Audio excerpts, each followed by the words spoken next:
Aujourd'hui pour la journée de l'audace, je te fais une vidéo dans l'eau. Alors comme tu vois, il y a énormément de vent, c'est peut-être pas l'idéal pour le son, mais ça va tellement bien avec les énergies que je veux te partager pour te parler d'amour. Aujourd'hui, je veux te parler d'oser aimer toi, oser aimer l'autre. Peut-être que là, maintenant, ça fait des années que tu ne t'es plus autorisé à aimer. Tu as peut-être vécu des tromperies, du mensonge, des deuils, des séparations, plein de choses qui ont peut-être à un moment donné ancré en toi la croyance que c'était pas possible, que l'amour ça faisait mal. Et cette croyance, je la connais très très bien parce que j'ai vécu avec pendant presque 40 ans. Voilà, tu sais tout, ou presque. En fait, si tu veux, dans mon parcours, il y a eu plusieurs étapes.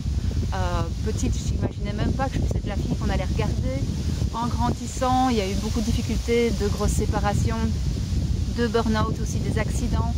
Par rapport à l'amour de moi, il y a une grosse chirurgie du visage qui m'a appris non seulement à m'aimer, mais aussi à accepter d'être aimée des autres au travers de mes différences, au travers des différentes étapes que je vivais.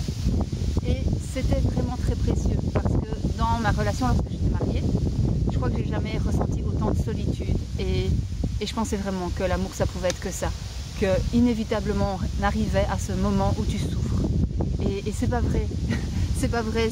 Pendant des années, j'ai vécu comme un vieux citron rabougri. J'étais pressée entre les horaires des enfants, les horaires du mari, tout ce que j'avais apporté, mes activités professionnelles, et je m'en sortais plus.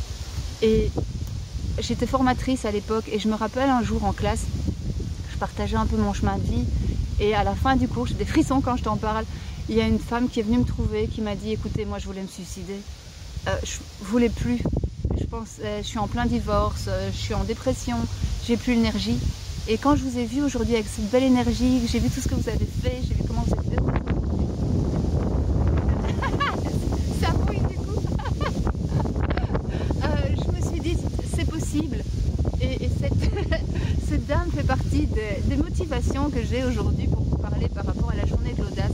J'ai vraiment envie de vous partager les clés qui m'ont permis de passer de cette femme qui avait ancré des croyances limitantes. Alors il y en avait plein. On ancre même involontairement plein de choses. Moi je sais qu'il y avait des blessures qui étaient plus en lien avec mon papa, d'autres plus avec ma maman, d'autres plus avec mon parrain dont je suis très proche aussi. Et que toutes ces choses m'ont conditionnée et que les 2 premières relations longues que j'ai vécues, j'étais vraiment dans ces schémas-là. Et aujourd'hui je suis heureuse et je suis épanouie en amour. Et c'est vraiment un grand bonheur, ça rayonne sur tous mes domaines de vie, ça me permet de vivre ça aujourd'hui avec toi. Et donc si tu as envie, si ça te parle, mets-moi des commentaires en dessous de la vidéo, je te répondrai avec plaisir. Dis-moi ce qui te tracasse, ce qui te préoccupe aujourd'hui et partage un maximum cette vidéo. Je te dis à bientôt, je t'embrasse de tout mon cœur et je te souhaite une merveilleuse journée.